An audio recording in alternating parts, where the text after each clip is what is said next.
Hi,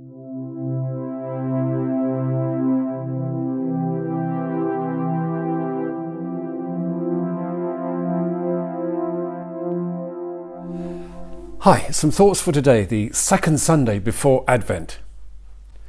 Have you heard the news this morning? There's going to be another election.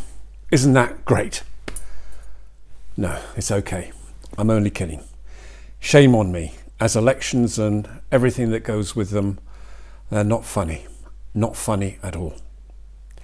At the heart of every election, we have to answer the question, who or what are we going to stand with? The question is asked, where do we stand? Jesus is asking his disciples and you and me in this disturbing and subversive parable, where do you stand? With the wealthy master or the third slave who buried his one talent? You have to choose. Where do we stand? Jesus' parable today is all about money and power, and lots of it. The ruling class of Jesus' day was made up of 2% of the population. They had slaves who ran their homes, their property, and organized their money. These slaves do not belong to our typical image. These slaves were highly educated, sometimes better educated than their masters, and as a result were entrusted to carry out both sensitive and highly responsible social functions. Also, they could own property, have their own slaves, and were immune from prosecution. Their prime objective, as we see from today's story, was to make their master wealthy, and of course make themselves a little bit of money as well. If they worked the system well, they reckoned that they themselves would be free by the time they were 30, with wealth, property, and slaves of their own, and a position with the social elite. So if you played your cards right, slavery was seen as a very attractive life choice. Today the master is going on a journey. He gives one slave 5 talents, another 2 talents, and the third slave 1 talent. Now this is serious money. 1 talent is worth 6,000 denarii. 1 denarius was a worker's daily wage, so our first slave is being entrusted with 30,000 denarii. Big, big money. The master says to them, "Here's the money, now make me some more while I'm away."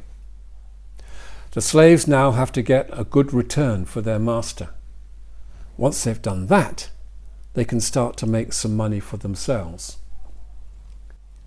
Slaves were not scrupulous, and the master asked no questions. The slaves would use any means possible, and if there was any dodgy dealing, they could not be brought to court. Their actions were far from fair and corrupt. That was just how the system worked. The master returns home.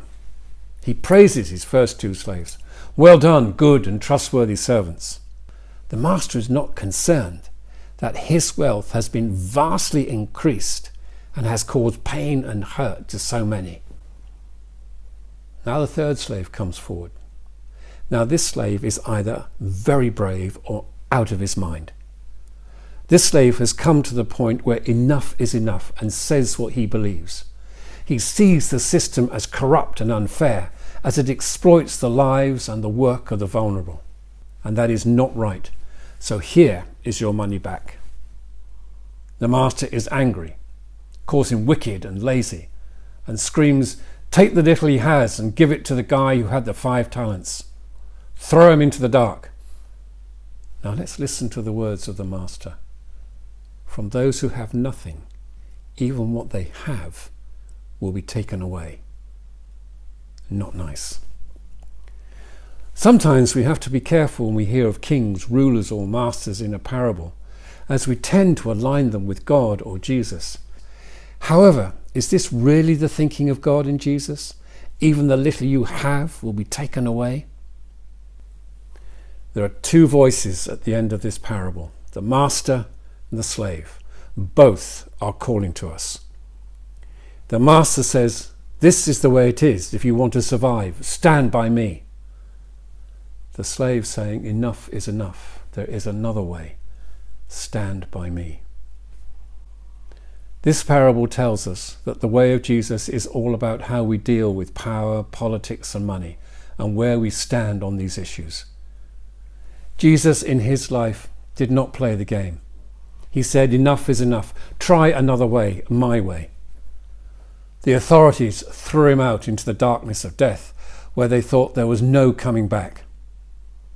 When we see the cross, we see Jesus' choice, if you like, on our ballot paper. One writer commented, any follower of Jesus will have to look good on wood. Jesus went out into the darkness for us so that we could walk in the light. Let us pray with our choices and with whom we stand, we will also lead from darkness to light. Keep well, keep safe, and God bless.